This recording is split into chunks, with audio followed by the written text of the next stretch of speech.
Sejam todas muito bem-vindas e todos muito bem-vindos a mais um podcast Fala com o Jurídico, gravado aqui pelo estúdio da X-Play TV. Eu sou a Tamires Rosso, advogada do escritório Toqueto e Rosso Advocacia, e esse podcast tem o objetivo de informar e esclarecer as pessoas sobre diversos temas, por meio de um conteúdo de qualidade e que agregue valor jurídico e conhecimento especializado sobre assuntos que fazem diferença no seu dia a dia. Hoje eu estou aqui com convidados especiais que vão conversar um pouquinho conosco sobre as vantagens da holding patrimonial. Afinal, o que é essa holding, né? Para que ela serve e um pouquinho mais também de debate sobre tributação, contabilidade e outros temas correlatos. Hoje, então, eu gostaria de apresentar para vocês, primeiramente, a minha sócia, a doutora Rosana Toqueto. Bom dia, Rosana. Bom dia, é um prazer estar com vocês novamente. Também estamos aqui hoje com o nosso convidado, Bruno Cobalcini, que é contador, atua na área contábil e financeira há mais de 18 anos, ex-auditor da multinacional PricewaterhouseCoopers, a maior empresa de auditoria do mundo, atuando na área de auditoria e consultoria em diversas empresas da nossa região, como Marco Polo, Agrale, Esferos, Lupatec, entre outras. Também atuou no setor de CMG, participando de diversos processos da área de fusões, aquisições, due diligence e valuation. Analista de valor mobiliário, consultor de investimentos da CVM e atualmente está à frente aí da Cobalcini Contabilidade, empresa com mais de 30 anos de existência e mais de 200 clientes na região sul do país, inclusive o Toqueto e Rosso Advocacia. Então, nosso querido escritório de contabilidade aqui conosco hoje, representado pelo Bruno. Bom dia, Bruno, tudo bem? Bom dia, é um prazer imenso estar aqui com vocês, então muito obrigado pelo convite. Então, um prazer falar desse tema tão importante também. Vai ser um prazer a gente conversar durante esse momento aí. Bacana, nós que agradecemos por ter aceitado. Eu gostaria de começar então o nosso assunto falando um pouquinho sobre o que é, né, este bicho chamado holding, que a gente já começa com o nome que não é em português. Então aí já começa a parecer uma coisa meio complexa. Então eu queria começar perguntando para a doutora Rosana, que é especialista no tema, o que é e para que serve uma holding? Certo. É bem interessante essa situação, né, Bruno? Que no final se optou por ter esse nome em inglês. Talvez porque seja uma prática bastante adotada já em outros países, né? Mas a holding, na verdade, o nome surge, né, do verbo, é um verbo em inglês, chama to hold. Hold seria, então, segurar, colocar junto, né? Talvez seja nesse sentido que se optou por também adotar o nome holding, então. Mas a holding não deixa de ser, ou é, né, uma pessoa jurídica autorizada por lei, né, com registro nas órgãos oficiais, né, no caso aqui na junta comercial, né, onde as pessoas, então, podem ali colocar os seus bens, né, e aí poder trabalhar questões bem mais complexas como um facilitador em questões de sucessão patrimonial, em questões de separação, de divórcio. Então, é um facilitador para uma série de situações que nós vivenciamos na nossa vida. A holding, então, em resumo, não deixa de ser uma pessoa jurídica autorizada por lei que podemos utilizar, então, fazendo a integralização do capital dessa empresa com os bens, seja do pai e seja da mãe. E aí, a partir daí, então, surge uma série de situações que nos facilitam bastante gerir patrimônio. Então, na questão de planejamento sucessório. Eu fiz algumas anotações aqui justamente só para não... Deixa eu até te perguntar, Rosana, tem uma dúvida que me surgiu aqui, até porque não sou especialista no tema, é mais a tua praia. Os clientes ou possíveis interessados em formação de uma holding, eu entendo que, por vezes, tem um pré-conceito ou um senso comum de que ela é uma empresa, né, uma estratégia para muitos bens, ou para algo muito grandioso, ou para algo muito complexo. Isso procede? Ou talvez alguém que não tenha tantos bens assim também pode vir a se beneficiar? Como é que é o perfil de quem tem uma holding? Isso. Na verdade, então, a holding atende a todos os perfis, né? O perfil do pequeno, não é produtor aqui no caso, mas aqui me surgiu o rural, mas enfim, inclusive o pequeno produtor rural, né? Mas são pessoas que têm um bem, 2 bens, 3 bens, tanto faz o valor. O objetivo aqui, na verdade, é fazer uma gestão deste patrimônio. E também a questão do planejamento sucessório. O que nós temos, então? Quando a pessoa vir a falecer, ao invés de ingressar em toda aquela sistemática de inventário, né, Bruno? Que tu sabes que, a princípio, todos nós sabemos, ouvinte também sabe disso, que gera uma série de despesas, que é moroso, né? Hoje nós temos algumas facilidades, podemos fazer de forma extrajudicial no cartório, mas via de regra fazemos ainda no fórum, acessando o judiciário, né? E nós sabemos que nós temos o nosso judiciário abarrotado de trabalho e nos surge uma série de situações ali. A holding, então, nós formaríamos essa pessoa jurídica, então, com todos os bens desta família, né? E seja ele 1 ou 2 imóveis ou demais ações que teria, e ela é vantajosa de igual forma para muitos imóveis ou poucos imóveis. O que ocorre aqui é que aí não precisaríamos fazer o inventário. No momento do falecimento do patriarca ou da matriarca, no caso que são as pessoas que teriam os bens que aportariam para essa empresa, esses bens automaticamente já seriam dos filhos ou dos herdeiros por uma questão de convenção dentro do próprio contrato social, né, Bruno? Eu não sei, assim, com relação ao contrato social, vocês na contabilidade, vocês costumam também fazer cláusulas nesse sentido? Como é que funciona a questão da formação dessa pessoa jurídica? E até talvez tu pudesse entrar um pouquinho já na questão da tributação, que é algo que também é uma das grandes vantagens da holding. É porque eu acredito que as pessoas acabam tendo, inclusive, essa dúvida. Eu vou precisar ter um contador? Isso eu acho que é uma dúvida que surge. Porque, então, esclarecendo já que se trata de uma empresa, né? Vou abrir uma PJ, uma pessoa jurídica. Acredito que a resposta seja quase que óbvia, mas sim, né? Então, você vai precisar de uma assessoria contábil, vai precisar contatar aí o Bruno, né? Para fazer essa parte. Não, legal, claro. Só pegando o gancho da Rosana também, falou em planejamento sucessório. Então, e não deixa de ser um planejamento. Ter uma holding, né? Eu vejo como uma questão assim, bom, eu tenho meus bens ali, por que eu vou constituir? A gente tem a vantagem tributária, né? A gente vai falar logo mais. Mas assim, essa palavra planejamento, né? Tu tá planejando, tu tá organizando, né? To hold também do verbo de certa forma, de proteger, mas eu acho legal a palavra de se planejar, porque a gente tem duas opções, ou não faz nada e depois, né? A gente tem inventários que acabam até, né? Vocês são da área jurídica aí, tem inventários que se delongam durante muitos anos, né? E acaba causando né, discórdias familiares, enfim. Então, acho que é legal a gente poder planejar isso num veículo moderno, que é a holding, né? E com cláusulas, né? A Rosana vai explicar melhor ali. E além disso também, né? Muitas vezes tem vantagem tributária. Então, assim, é um veículo bem interessante, eu vejo hoje em dia, e acessível, né? Que a gente tinha essa visão até pouco tempo atrás também, ela não era muito difundida, assim, né? Mas hoje em dia tá bem, ainda mais também. Depois a gente vai falar um pouco da reforma tributária aí que tá vindo. Então, acho que a gente tá num momento bem interessante mesmo desse conteúdo. Respondendo à pergunta, sim, ela precisa de um contador, porque ela, que nem a Rosana falou, ela não deixa de ser uma pessoa jurídica, né? Tem CNPJ, né? É registrada na Junta e na Receita Federal. Então, é uma pessoa jurídica que precisa de contabilidade, né? E esse é um trabalho bem interessante porque ele anda bem junto advogado com o contador, né? E é importante essa troca de figurinha porque tem questões contábeis que a gente vai adentrar mais para frente, né? Ela não é complexa do ponto de vista contábil, mas ela tem algumas particularidades. Assim como a parte jurídica também, a gente acaba não entrando muito nessa seara até, porque tem cláusulas de sucessão, né, Rosana? Tem cláusulas de reversão, enfim, né? Que até a Rosana nós estávamos conversando. Então, assim, é por isso que os dois têm que andar junto, mas sim, ela é obrigada a ter uma pessoa jurídica, não pode ser do Simples Nacional, né? Mas não tem problema. O sócio tem uma outra empresa do Simples Nacional, não tem problema constituir uma empresa, né? Ela, né, 99% fica no lucro presumido, né? Depois a gente vai falar um pouco da tributação no lucro presumido. Mas sim, ela é obrigada a ter, né, uma escrituração normal, tendo receita ou não, né? Mas, novamente, ela é uma contabilidade, assim, tem algumas pequenas particularidades, mas, via de regra, ela não é complexa, né? Por isso também é bom desmistificar isso. Bom, uma holding com imóveis, não se preocupa que não é algo, né? É algo totalmente pacificado, contabilmente falando, né? E bem tranquilo de se lidar. Não é um bicho de sete cabeças. Não, de forma alguma. Mas precisa de uma boa contabilidade e importante isso que o Bruno trouxe também, de que não se confunde com as demais empresas, eventualmente, que a família tenha ou que qualquer um dos integrantes da holding tenha em seu nome, mas sim serve, então, para essa proteção, para essa inclusão de patrimônio familiar dentro dessa empresa.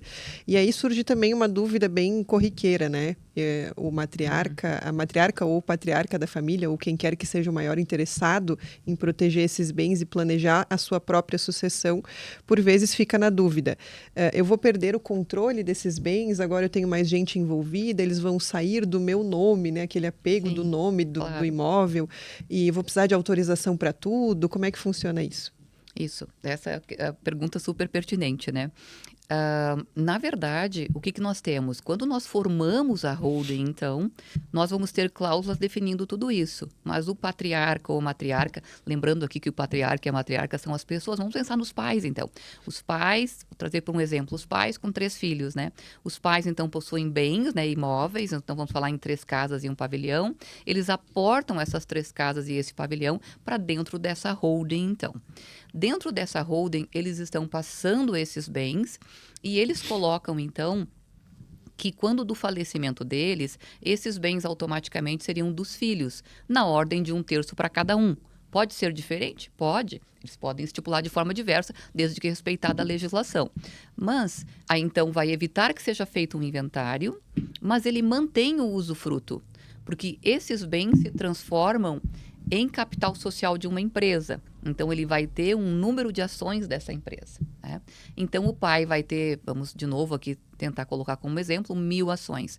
Essas 1.000 ações continuam sendo dele e ele está colocando que, quando ele vir a falecer, essas 1.000 ações vai ficar 333 ações para cada um daqueles filhos. Mas ele mantém o usufruto total sobre isso.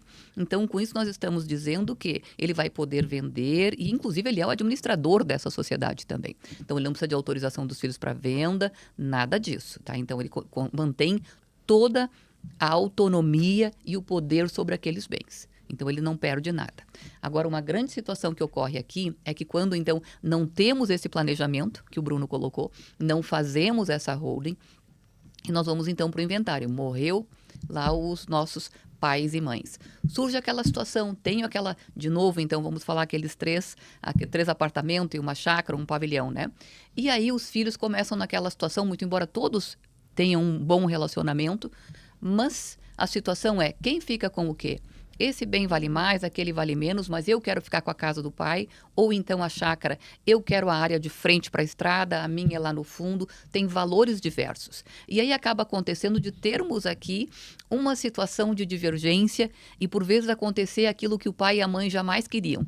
Trabalharam a vida inteira, amealharam bens, conquistaram bens e ao final da vida os filhos vão brigar em razão do que os pais fizeram na vida. Então, aí fica se discutindo, não, mas a tua parte vale mais que a minha, eu assim não quero.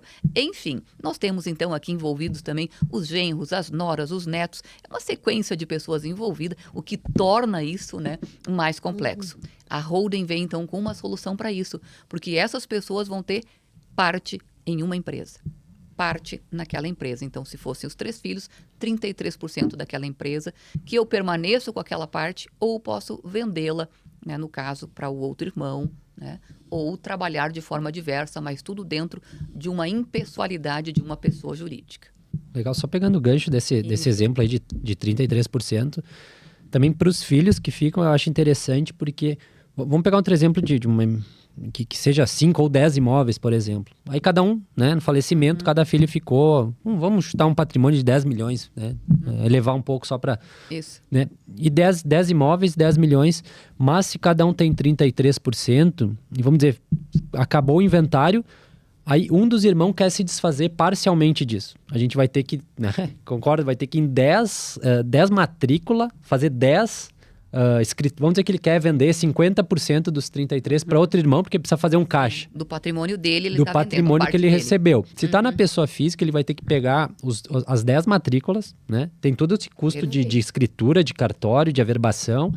E também, né, vai ficar tudo gravado. Agora, se ele, em posse de 33% de cotas, né, a gente faz uma alteração contratual em 7 dias na junta comercial, né? E faz o acerto. Porque as matrículas, os bens são da holding. Então, assim, ele se acerta com os irmãos. Então, tem essa flexibilidade e agilidade, né? Tanto para vender parcial ou total. Então, também, só para pegar o gancho, assim, além disso, fica fácil os movimentos, né? Porque a gente não precisa, uma vez integralizado, né, Rosana, o imóvel deixa de ser da pessoa física e pertence à pessoa jurídica, que também nada mais é, porque em vez de eu ter pro patriarca também, para não causar, né, nenhum constrangimento, mas em vez de ter 100% dos imóveis, né, no primeiro momento, antes da doação, ele vai ter 100% das cotas, que vai ter, né, 100% dos imóveis. Então, indiretamente, continua sendo dele, ou com usufruto depois, né. Mas só para complementar essa questão da flexibilidade, assim, na questão de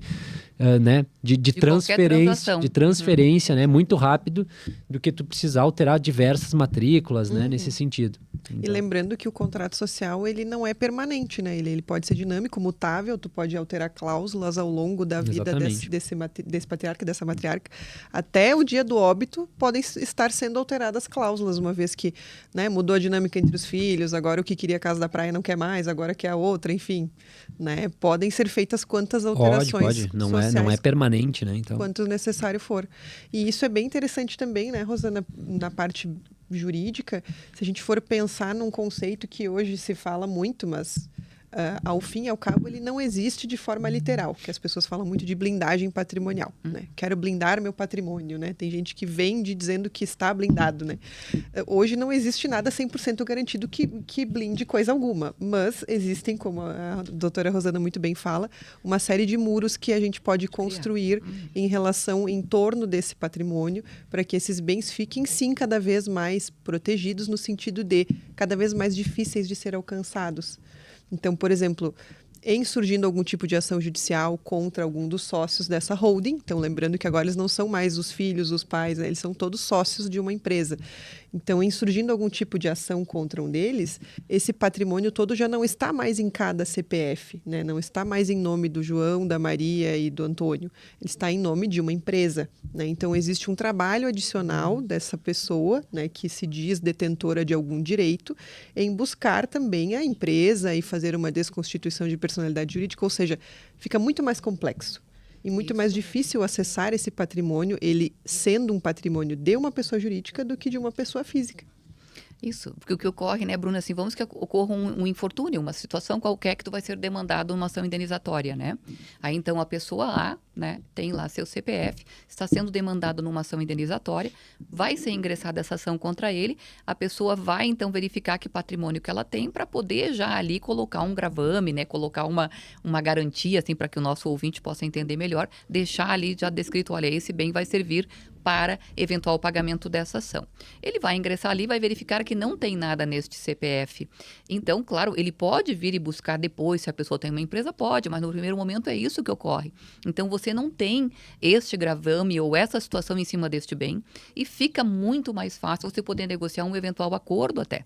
Porque uma coisa é quando eu tenho uma dívida a receber com garantia. Eu sei que a pessoa tem patrimônio, tem bens. Eu, se sou a pessoa que tenho que receber aquele valor, que seria o credor, né? Eu não abriria mão do meu valor. Eu digo, não, eu quero exatamente todo o valor que eu tenho para receber. Agora, se eu verifico que eu vou ter dificuldades para cobrar, né? Eu basicamente posso vir e dizer, não, vou realmente fazer uma situação aqui de melhorar, talvez uma proposta, trabalhar de forma diversa, para que essa pessoa receba e eu também tenha uma menor taxação, não seria taxação, mas sofra menos, né? Essa situação que ocorreu aqui comigo. Então, eu crio muros no sentido de que, para adentrar ao meu patrimônio, já não é tão fácil assim. Ganha tempo, né? Também demora. Ganha tempo, né? exato. E interessante, doutora, também que eu vejo é, novamente, o planejamento, porque fica né, minha visão, depois tu pode retificar ou ratificar isso, mas fica complicado. Se estourou a ação, bom, doutora Rosana, precisamos jogar os bem rápido para a hold. Tá? Isso configura, né? Então, uma fraude, né? Porque, poxa, tu acelera ali depois que tem uma ação. Então, agora sim, né, hoje, né, a gente faz o movimento não pensando nisso, mas, né, aí depois ninguém tá livre de um passivo ambiental, civil, trabalhista, enfim, né? Que nem a doutora falou daí, já tá com o veículo, já tá com a estrutura formada, nesse sentido, né? Ele acaba, né? Apesar de, como a Tamiris falou também, não blindando 100%, mas ele ajuda sim, né? Então é inegável que ele, com certeza, ele protege mais do que estando na pessoa física. Mas novamente, só quis frisar que é importante esse planejamento. Porque daqui um pouco o pessoal também diz, a gente costuma não pensar muito no futuro, na questão sucessória, na questão que pode dar um problema, que eu tenho uma empresa, pode dar algum passivo. Então, é bom pensar agora, bom, vamos fazer se não der, tudo bem, mas é interessante esse planejamento também para evitar, né, se antecipar de qualquer problema. Sim, o passivo ambiental e o passivo trabalhista são os típicos passivos que acabam trazendo toda essa problemática que a gente comentou há pouco. Então, realmente, o planejar aqui é a grande situação. E que seria, então, o que é permitido por lei. Porque, por vezes, vem um questionamento. Mas, espera aí, eu posso fazer isso? Isso é legal? Né? Que aí fala, então, em fraude tributária, a questão da elisão e evasão fiscal, que são termos tipicamente do judiciário, que a princípio nós não precisamos nem adentrar aqui, mas enfim, o planejamento tributário no sentido de formação de uma holding é totalmente legal, porque nós estamos fazendo antes do evento acontecer. Exatamente. Agora, se por um acaso, como o Bruno colocou aqui, eu tenho uma cobrança ambiental, uma cobrança trabalhista, e aí eu digo assim, corro no advogado e digo, me forma aquela holding que você um dia me falou, porque eu estou com esse problema, nós não vamos poder fazer. Podemos fazê-lo? Com certeza podemos, mas os nossos riscos são muito maiores, porque o fato em si de cobrança já aconteceu. Então, a importância do planejamento, eu tenho interesse, eu acho que isso é melhor para a minha família, busca um advogado da sua confiança, um contador e faça esse movimento. Esse movimento, além de tudo isso que nós já falamos, ele também é mais vantajoso de forma financeira e tributária. No sentido de que todos nós sabemos quanto o inventário é oneroso. Ele é oneroso no sentido de que temos que pagar a tributação e essa tributação ela é paga em cima do valor do bem. Este valor do bem não é eu nem você que define, né? Eu posso até dizer que aquele bem vale aquele valor, mas ele vai para a exatoria, né? Que no caso seria a fazenda, né? Seja municipal, seja estadual. Eles vão fazer uma valorização desse bem. Por vezes nós não concordamos com esse valor, mas ainda assim é um valor alto e o imposto vai incidir sobre isto. Esse imposto tem uma variação 4%, pode chegar até 8%. E depois vamos falar na reforma tributária, que nós temos uma situação aqui que premente, no sentido de que vai mudar, né? E quando mudam essas situações, geralmente mudam para que tenhamos um aumento de arrecadação, né? Então, assim, realmente é bastante vantajoso do ponto de vista financeiro, né? Sai mais barato ter a holding. Seria isso, monta ela, te planeja, né? E você vai pagar uma tributação menor. Não esquecendo que no inventário nós temos advogados também que de honorários, no mínimo, vão cobrar 10%. Digo isso porque é conforme a tabela da OAB. Mas nós temos casos de 25% para o advogado. Então, pense em honorários de 25%, mais tributação de 8%, mais toda uma outra situação, tu está deixando 40% do teu patrimônio ali. E eu entendo, né, que esse pai e essa mãe que tanto lutaram, de novo, pensando na nossa região, não teriam interesse em perder de 30% a 40% do seu patrimônio para que efetivamente esse bem fosse para o filho, né? E se for analisar, né, Rosana, basicamente o que a gente tem feito aqui, né, no projeto Fala com o Jurídico, é falar sobre planejamento, né? Então, a gente, no primeiro episódio, falou sobre planejamento previdenciário, o quanto é importante se planejar para se aposentar um dia. Depois a gente veio falar sobre planejamento de equipe, né? As questões de relações do trabalho, como prevenir passivo trabalhista. Depois a gente falou de segurança do ambiente de trabalho, como prevenir acidentes. E hoje a gente vem falar sobre como prevenir um passivo tributário, como prevenir um grande litígio sucessório, né, de inventário, e sobre como prevenir também o seu patrimônio, como assegurar que o seu patrimônio seja o mais inatingível possível, que é o que as pessoas querem, né? Elas querem permanecer com o seu patrimônio, né? E não ter que se desfazer dele por eventuais situações de falta de planejamento. Então, realmente, quem falha em se planejar, se planeja para falhar, né? Como diz a frase. É verdade. Então, importante a gente se planejar e até para demonstrar o quanto isso é vantajoso, né? Acho que agora a Rosana e o Bruno podem falar bastante sobre essa questão mais técnica da tributação na holding, né? Então, a gente tem a questão do ITBI no momento da formação, né? Acho que dessa integralização aí. E também essas questões de ITC-MD, que acho que é isso que tu ia falar também sobre, né? Vai aumentar, como é que vai ficar? Tem uma reforma vindo aí? Acho que são questões interessantes. Eu acho que aqui, Bruno, eu faço algumas colocações e a gente vai debatendo, Claro. Acho que fica legal. Porque, na verdade, quando nós integralizamos, então, o bem integralizar não deixa de ser, então, eu vou pegar um bem que eu tenho e vou colocar nesta empresa, né? Quando eu faço esse movimento de integralização, eu estou fazendo uma movimentação de bens, né? E nós temos um imposto que é chamado Imposto de Transmissão de Bens Intervivos. Então, cada vez que eu pego um bem meu e passo para uma outra pessoa, eu pago esse imposto, né? Neste caso, em especial da formação de uma pessoa jurídica, nós temos um favor fiscal e o favor fiscal seria, né, que neste momento em que eu integralizo, eu tenho uma isenção. Claro que é cheio de regrinhas também, né, Bruno? Eu não posso ser, por exemplo, uma empresa imobiliária, porque se eu for uma empresa imobiliária, automaticamente eu não tenho essa isenção. E a estrutura, né, das nossas fazendas, que vamos dizer então, que é o órgão do município e do estado que fiscalizam isso, se eu já tiver essa empresa montada, eles fazem todo um estudo dos últimos 2 anos ou dos últimos 3, né, para poder verificar qual é a minha atividade preponderante. Mas, enfim, o que tem que ficar é que quando eu integralizo um bem como capital social de uma empresa, eu teria a isenção do ITBI. O Imposto de Transmissão de Bens Intervivos, o que é, aqui neste momento, uma grande vantagem. Não podemos deixar de esquecer que nós temos as fazendas dos municípios, né, que por vezes não concordam com o que está escrito na lei. Tá? E aí você vai precisar da formação da holding, né, do advogado, do contador para fazer a montagem dessa estrutura, mas também para defendê-lo, né, e dizer então junto ao município e ao estado, quando for o caso, a depender se for o imposto de doação ou o imposto de transmissão de bens intervivos, para dizer que não, que a legislação tem essa previsão e que você tem direito a essa isenção.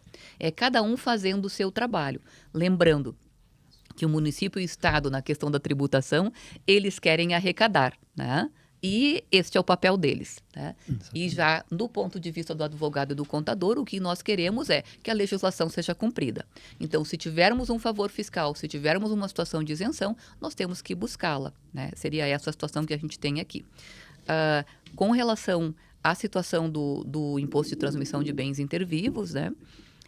Nós temos, então, o momento em que ele ocorre, né? Ele ocorre no momento da transferência. Então, tu já tens que pegar e aportar aquele valor e que não são valores baixos, que falamos agora há pouco, 4% nós estaríamos trabalhando, né? Então, assim, são valores bem altos, né? Uhum. Com relação a essa questão da tributação, talvez nós possamos falar aqui, Bruno, como é que ficaria a questão da pessoa jurídica e da pessoa física com relação à tributação. Não sei se tu tem algum comentário que tu possa passar para a gente aqui. Podemos trabalhar alguma coisa com relação à tributação da própria empresa e da pessoa jurídica, caso essa holding tenha um imóvel e esse imóvel vai ter aluguéis. Como é que tu acha? Não, como fica isso, né? Certo. Bom, então, além das vantagens ali no ITBI, no ITCMD, né, que é nas doações, até só complementando, doutora, também é interessante ter uma estrutura já formada, porque vamos dizer, beleza, tem ali no nosso exemplo, tem 3 imóveis, mas eu vou comprar, né, tô olhando um terreno para construir um pavilhão ali, né, se eu já tô com a estrutura, eu já posso, né, eu já compro direto, né, doutora? Então, não preciso fazer o fluxo, peraí, se eu acho que eu vou comprar, então é um momento também já apropriado para constituir, e o CNPJ, em vez de, vamos dizer que eu vou pagar 1 milhão por um terreno para construir um pavilhão. E em vez de eu pagar 1 milhão para a pessoa física, eu integralizo esse 1 milhão na holding, deposito na conta bancária, tudo certo, e a holding paga, né? Então, também dá para fazer esse fluxo, né? Não precisa, eu tenho 2 bens só, mas eu quero comprar. Sim, então já todo que entrar já dá para entrar direto. Bom, mas indo à pergunta, a gente tem um ganho bem expressivo na parte tributária também sobre os rendimentos de aluguéis, né? Então, essa é uma das grandes vantagens, porque para quem tem aluguel hoje na pessoa física, né, é a tabela progressiva do imposto de renda, que ela vai até 27,5, né? Então, além de ter que recolher carnê-leão mensalmente, né, para quem tem aluguel, mas a tributação, vamos lá, é 27,5. Na holding, né, a gente vai ter uma tributação de 11,33, né? Ela oscila um pouquinho, mas a média é 11,33, que é PIS, COFINS, imposto de renda e contribuição social, né? É uma redução de 50% mensal. Poxa, então ali qualquer aluguel, então às vezes também esse movimento todo, né, a gente acaba tendo, talvez tenha algumas custas ali, mas ela se paga, porque para quem tem ali também é uma baita vantagem para quem tem aluguel ou quem pensa em ter. Por exemplo, o cara, nesse exemplo ali que eu falei, o cara vai comprar um pavilhão, né? Eventualmente o cara nem bem, né, não tem holding ainda, mas daqui a um pouco constitui uma, compra imóvel, constrói para ele, para quando alugar, né, pagar 11 e não pagar 27,5. Alugar pela PJ. Pela PJ. Então, assim, de fato é inegável esse ganho, né, e até, né, a maioria das empresas aí que tem estrutura com imóveis, né, tem e aí depois lembrando, né, que vamos dizer, um aluguel de 10 mil reais mensais entra na pessoa jurídica, ele vai pagar 11,33 e a distribuição é isenta, né? O lucro é isento. Então, entra no sócio, né? Descontando apenas 11 e não 27. Então, essa é uma vantagem bem, bem interessante também, não digo assim também que precisa ter aluguel para ter, não, mas é uma vantagem que se tem ou se pensa ter, né, faz muito sentido.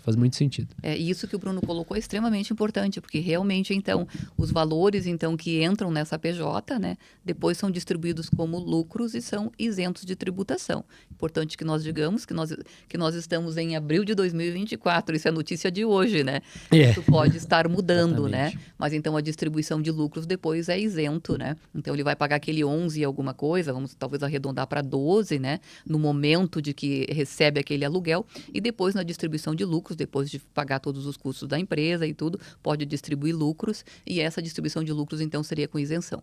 Uma outra situação tributária que é bem interessante que nós temos aqui é no momento da venda desse bem também. Então vamos que foi comprado esse pavilhão, a empresa optou por cresceu, né? Vai ir para um pavilhão maior e vai vender aquele pavilhão. Aqui nós temos um outro imposto novamente, que é o imposto de renda sobre ganho de capital, que na verdade então não deixa de ser a diferença entre o valor que eu comprei aquele bem e o valor que eu vou receber quando eu estou o vendendo. Sobre esta diferença, na pessoa física, nós estamos trabalhando com 15%. É isso, Bruno, me corrija se eu estou errada.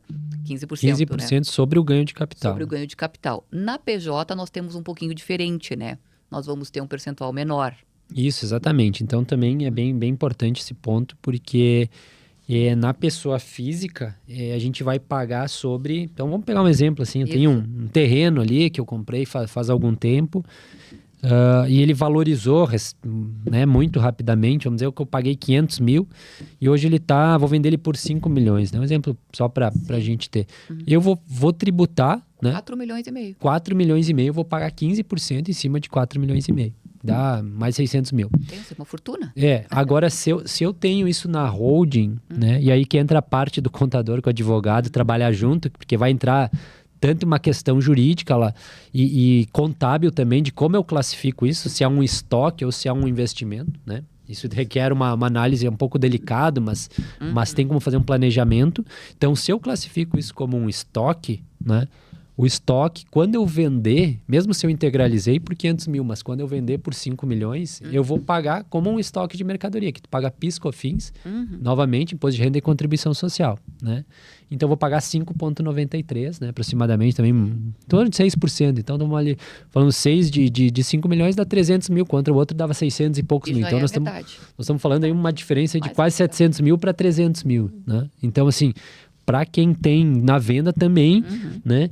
Via de regra também, porque daqui um pouco, tem imóvel lá, não pense em vender hoje, mas já pode fazer a estrutura, né?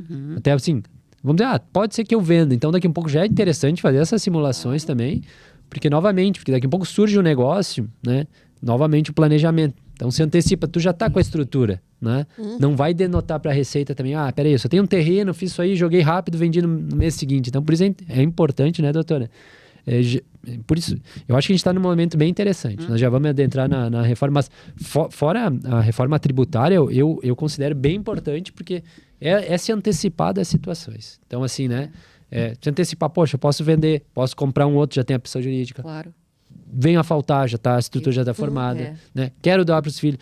Então, assim, eu que nem falado, e ela desmistificando, ela que uma vez, né, era tido muito assim como é complexo, é um termo para quem tem muitos imóveis, não. Então, eu acho que novamente tudo remete ali à questão de planejamento e se antecipar os movimentos que podem vir daqui na frente. A gente comentou antes até sobre um planejamento para um possível divórcio. Até isso a holding pode servir. Pode servir. Então, é possível estipular nesse contrato, nessas cláusulas, em caso de separação dos sócios principais, né, que seria o casal instituidor ali da família e do patrimônio principal, quem fica com o quê? Né? Então, isso também poderia vir a prevenir um litígio enorme de direito de família, que, como o Bruno muito bem colocou, pode vir a levar 10 anos, e não é brincadeira, é real, né? A gente tem no escritório processos com mais de 10 anos, inventários e divórcios.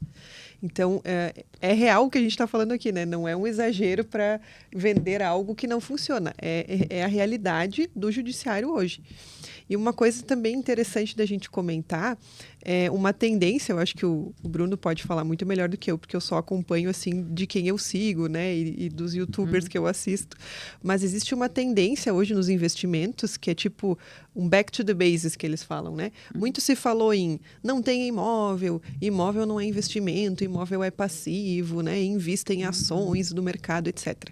E hoje, principalmente, eu acho que pós-pandêmico, esse cenário vem se retornando muito para a segurança que um bem imóvel te traz. E o quanto, sim, o imóvel pode representar um bom investimento, até pela questão de aluguéis ou de rendimentos que ele pode vir a te render, mas também essas negociações, porque o mercado imobiliário, quando ele aquece, a gente também tem muitas vendas, compras, né? Compra na planta, revende, e tudo isso eu acho que está aquecido, né? no cenário pós-pandemia. Valorizou bastante, né, os imóveis. Mas a gente retomando ali a questão do ITBI, que faltou falar do ITCMD, que é o Imposto de Transmissão, Causa, Morte e Doação, fazer só um breve comentário aqui, Bruno, e depois nós voltaríamos ali começaríamos a falar um pouquinho da reforma tributária. Tá. Então, também nós temos um outro tributo que foi comentado aqui. Quando, então, fazermos a doação das cotas, né, para os filhos, pensando aqui em planejamento sucessório. Planejamento sucessório é aquilo que eu faço para após minha morte, né? Então, no planejamento sucessório, eu faço, então, a doação dessas cotas já direto para os meus filhos, né? Ou quem quer que eu queira beneficiar aqui, né? E faço uma doação das cotas com reserva de usufruto. Quer dizer, então, o bem permanece meu ou a empresa permanece minha enquanto eu viver. E aqui, então, nós temos esse imposto, né? E esse imposto também tem alguns favores fiscais aqui, porque o que eu estou doando não é aquele pavilhão, não é aqueles 3 apartamentos, né? O que eu estou doando aqui são ações dessa empresa. E essas ações dessa empresa têm um valor contábil lá na contabilidade. Então, aqui também eu tenho algumas vantagens tributárias aqui. Não sem talvez ter que debater com a fazenda, né? Eu tenho dificuldade de dizer aqui, mas enfim, é a fazenda do município e a fazenda do estado, que é quem arrecada os impostos, tá, pessoal? A gente diz fazenda, né? Fazenda municipal e a fazenda estadual. Então, aqui temos uma grande vantagem também, onde o pagamento do imposto ele é reduzido, a base de cálculo é reduzida, tá? E aí eu acho que a gente já passaria, não sei se o Bruno quer fazer um comentário aqui, ou nós passaríamos para comentar um pouquinho sobre a questão da reforma tributária que está vindo aí, né? Ela está vindo já há algum tempo, né, Bruno? Está se discutindo bastante com relação a ela já foi discutida também. Já tivemos uma parte dela até que está já em andamento, né? Porque nós estamos já com a reforma tributária de alguma maneira sendo trabalhada na questão do ICMS, né? Na questão da substituição tributária, mas aqui falando dos impostos sobre patrimônio, né? O que nós temos de tendência? Nós temos a tendência de unificação e ampliação. Não sei se o Bruno concorda comigo, mas nós temos impostos diversos em cada um dos estados, de igual forma impostos diversos em cada um dos municípios, que eles assim o definem por competência da própria Constituição. O que deve ocorrer com a reforma tributária, que eu imagino como tendência, e o Bruno vai poder dizer o que ele imagina, é que nós tenhamos uma unificação desses impostos, justamente para que não tenhamos até uma guerra fiscal, mas unificar os impostos a nível de estados, de termos uma tributação similar ou igual em todos os estados, e, por conseguinte, ampliação. Porque, por exemplo, no estado do Rio Grande do Sul, nós temos uma tabelinha que vai do menor para mais, né? De 4 a 8, eu acho que nós estamos hoje, tá? Ou alguma coisa em torno disso, porque tem mudado bastante. Muito provavelmente, se houver a unificação, não vai unificar no 4, vai unificar no 7 ou no 8. Porque existe uma necessidade de arrecadação, nós todos sabemos, não podemos ser ingênuos, né? O Estado gasta, quando ele gasta, ele não tem dinheiro. Dinheiro público é o dinheiro nosso, né? Contribuintes. Então, aí vem daqui, tem que vir, então, de algum lugar este valor. Então, existe realmente uma tendência bastante grande de unificação e ampliação. E daqui, novamente, então, nós temos o quanto é importante o planejamento e a holding. Porque se eu tiver essa pessoa jurídica, eu vou poder, então, reduzir essa minha tributação, pensar antes, agir e não reagir, o que é bastante importante. E nesse pequeno bate-papo que a gente teve aqui, conversando com o Bruno, a gente já viu o quanto pode deixar de gastar no movimento da holding, né? Não sei quais são as tuas perspectivas com relação à reforma tributária, especificamente nesses tributos, Bruno. Não, exatamente. Eu acho que a reforma tributária ainda, né, tá sendo muito discutida, ainda vai dar muita discussão, porque ainda tem muitas incertezas, mas apesar de muitas incertezas, uma das únicas que a gente tem é que vai aumentar a tributação, né, em algumas esferas aí, né? Então a gente até já viu agora, tributação de fundos exclusivos e offshore. Então, isso passou, eles falavam e passou, tá? Já não tem mais o diferimento, enfim, é uma outra questão. Mas um dos pontos que com certeza, eu posso, não estou afirmando, mas tenho muita... tenho muita convicção que vai passar é o aumento do ITCMD, né? Que hoje, se eu dou em vida, pode me corrigir aqui, varia de estado para estado, né? Tu falou, tem 8, tem 4, 6. Aqui, se eu dou em vida, eu pago 4%, né? Em morte, acho que é 6, né? Vai a 8. Vai a 8, varia. Mas, aí até me corrige também, mas eu sei que eles querem aumentar isso e tem previsão para aumentar para cima de 10, 12, não sei, sabe? Daqui um pouco... Não sei se eles podem também, mas se eles botarem 12 ou 15% sobre, né? Eu ouvi já comentários nesse sentido que não é impossível, tá, doutora? Não, impossível não é, com certeza. Tipo assim, então pensa bem, até a gente tem hoje ali mais custo de advogado, mas então assim, pra gente chegar em imposto, custo, então, novamente, por isso que eu acho que o momento é bem adequado, porque assim, esse imposto, de qualquer forma, né? Tô sendo um pouco ali, de 4 para 6 para 10, 12, 15, mas eu acho assim, não contaria com a vamos esperar, não. Por isso eu acho que está num momento bem interessante, né? Por conta de vários motivos. Tem a questão de investimento que a Damiris falou, porque questão de oportunidade, né? Tu tem ali já a estrutura formada, surgiu uma oportunidade no imóvel, compra. Questão de se antecipar a qualquer passivo, né? Questão de se antecipar de qualquer, né, imprevisto, assim, de uma falta de alguém. E agora, novamente, a questão de se preparar e se antecipar da reforma. Então, eu acho que é um momento bem interessante esse ano, porque, né, quem tem imóveis, né, que seja 1, 2, ou que pensa ter também, às vezes, não, né, novamente, o cara não precisa nem ter nem imóvel, mas se quer comprar, daqui a pouco já constitui e já coloca na estrutura. Então, eu acho que, assim, da reforma, ela é incerta, do ponto de vista como vai ser operacionalmente, vai ter período de transição, tudo, né, doutora? Mas eu aposto muito nessa alta, principalmente do TCMD, né? Que eles vão forte taxar. O que é o ITCMD? É taxar a herança. Então, isso aí. É importante dizer, a taxação da herança. Talvez a gente, né, fala aqui em termos mais técnicos, mas é taxar a herança. Então, eles vão aumentar. Porque até tem gente que não sabe, mas assim, poxa... eu morri, né? Meus imóveis, meu patrimônio, tudo que eu tenho vai para os meus... Tenho 2 filhos. Tem que pagar imposto sobre... Tem gente que... Não, mas como assim pagar imposto sobre... Sim, tem que pagar. Hoje ele tem essa alíquota aí de 4 a 8, né? Então aqui em vida, por exemplo, se eu quiser hoje doar, sei lá... Se eu quiser doar 100 mil para alguém, né? Vou pagar 4%, que ele é não só na herança, mas na doação. Mas nada impede o governo vir dar uma canetada e aumentar esse imposto aí, então... Nada impede, não. Tudo indica que ele vai fazer. Então, assim, minha conclusão, doutora, sobre a reforma tributária é essa. Novamente, planejamento e antecipação, porque as coisas vão piorar, vamos dizer, em termos de vista, né, de carga tributária. Eu aposto muito nesse cenário. E a tributação da herança, que é este termo realmente que está sendo utilizado, né? Ela está, assim, sendo muito trabalhada no sentido de que, né, que nós temos que distribuir, né, e que então as pessoas que possuem patrimônio então têm que ser taxadas justamente para que esse valor vá para o governo, o Estado brasileiro, né, e o Estado brasileiro então possa fazer essa distribuição. É uma realidade, né, e nós não podemos tapar o sol com a peneira, é uma coisa que efetivamente deve acontecer. E então precisamos estar preparados.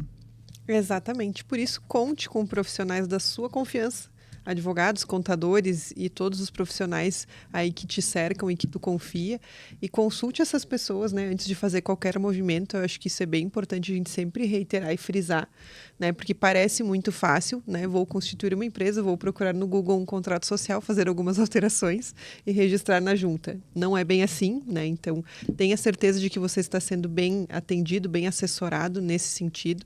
Faça todas as cláusulas que possam assegurar que tu tenhas uma boa sucessão patrimonial, não só em relação aos teus filhos, mas a outras eventualidades que a gente comentou aqui. E, com certeza, né, faça um bom estudo antes tributário para verificar qual que é a situação de todos esses imóveis, de todos esses bens que vocês têm, né? E isso é bem importante a gente ressaltar, né? o quanto o jurídico não deve ser acionado só em caso de litígio, né? Então, não espere receber uma citação para buscar um advogado, né? Não tenha essa ideia de que o advogado é sinal de problema ou de que o contador tem que pagar todo mês a contabilidade, né? Poxa vida, que problema. Não. A gente também está aqui para ajudar você a se prevenir, a solucionar possíveis conflitos e a evitá-los, principalmente. Então, aí, antes da gente finalizar, né, nosso episódio de hoje, que foi bem produtivo, foram quase 50 minutos aí que passaram voando, e eu aprendi muito com vocês, quero agradecer desde já, e deixar que vocês deem suas últimas palavras e seus agradecimentos de encerramento, começando pela doutora Rosana. Certo. Então, a princípio, é um prazer novamente estar aqui com Fala com o Jurídico, mas eu gostaria de deixar, então, para o nosso cliente, né, um resuminho do nosso bate-papo, então, aqui, dizendo que a formação de holding é para você que tem aquela pequena chácara, né, aquele sítiozinho, né, para o nosso produtor rural, certo? É para ele também que tem esse pequeno sítio, seus 2, 3 filhos, para poder se assegurar que esse patrimônio efetivamente fique na mão das pessoas que você quer que fique, né? E não se perca nas entranhas, né, do sistema jurídico, que eu digo assim, do governo federal, da tributação, né? Que você possa, então, realmente fazer com que o trabalho que você fez durante uma vida possa ser usufruído, né, pelos seus filhos ou pelos seus herdeiros, né? Para isso, o que você precisa? Basicamente, essa assessoria, então, e esse planejamento. Conforme conversamos aqui, existem inúmeras vantagens. Vantagens tributárias e vantagens na área da sucessão, tá? Prazer ter estado com vocês. Perfeito, doutora. Muito obrigada por todos os teus ensinamentos. Bruno? É isso mesmo, então, acho só complementando e finalizando também, eu deixo, já falei várias vezes aqui, mas a questão de se planejar e se antecipar, né? Não é a questão de precisa fazer para ontem, mas assim, reforma, a gente já está em abril, né? Passa voando, então assim, eu acho que é um momento interessante de levantar, procurar, né? Procurar os advogados, falar, né? Doutora Rosane, a Tamires tem muito conhecimento na área, então acho muita questão, por isso que a gente, né, trabalha em conjunto nessas questões aí que envolve muita questão jurídica, né, e uma parte contábil, mas é mais jurídica ali, né, cláusulas, enfim. Mas assim, eu acho que a mensagem final que eu deixo é essa de se antecipar, né, e não custa, né, simular, fazer os cálculos aí para ver os benefícios que são muitos. Então, mas eu agradeço, Tamires, Rosana, muito obrigado, foi muito produtivo, né, para mim uma experiência bem interessante e muito legal mesmo. Fiquei feliz com o convite e estou à disposição. Muito obrigado. Eu, aliás, faria só mais uma colocação, se me permite, doutora Tamires. Aqui o que o Bruno colocou com relação à simulação. Importante, nós fazemos a simulação de planejamento aqui sucessório, né, com a holding ou não com a holding. Nós temos uma simulação que fazemos, assim, os determinados bens, né, se eu fizesse doação, se eu fosse para o inventário ou se eu montasse uma holding. Então, estamos à disposição, né, para poder fazer esse trabalho para as pessoas que precisarem. Perfeito. Muito obrigada pelo bate-papo de hoje. O Fala com o Jurídico fica por aqui e até o próximo episódio.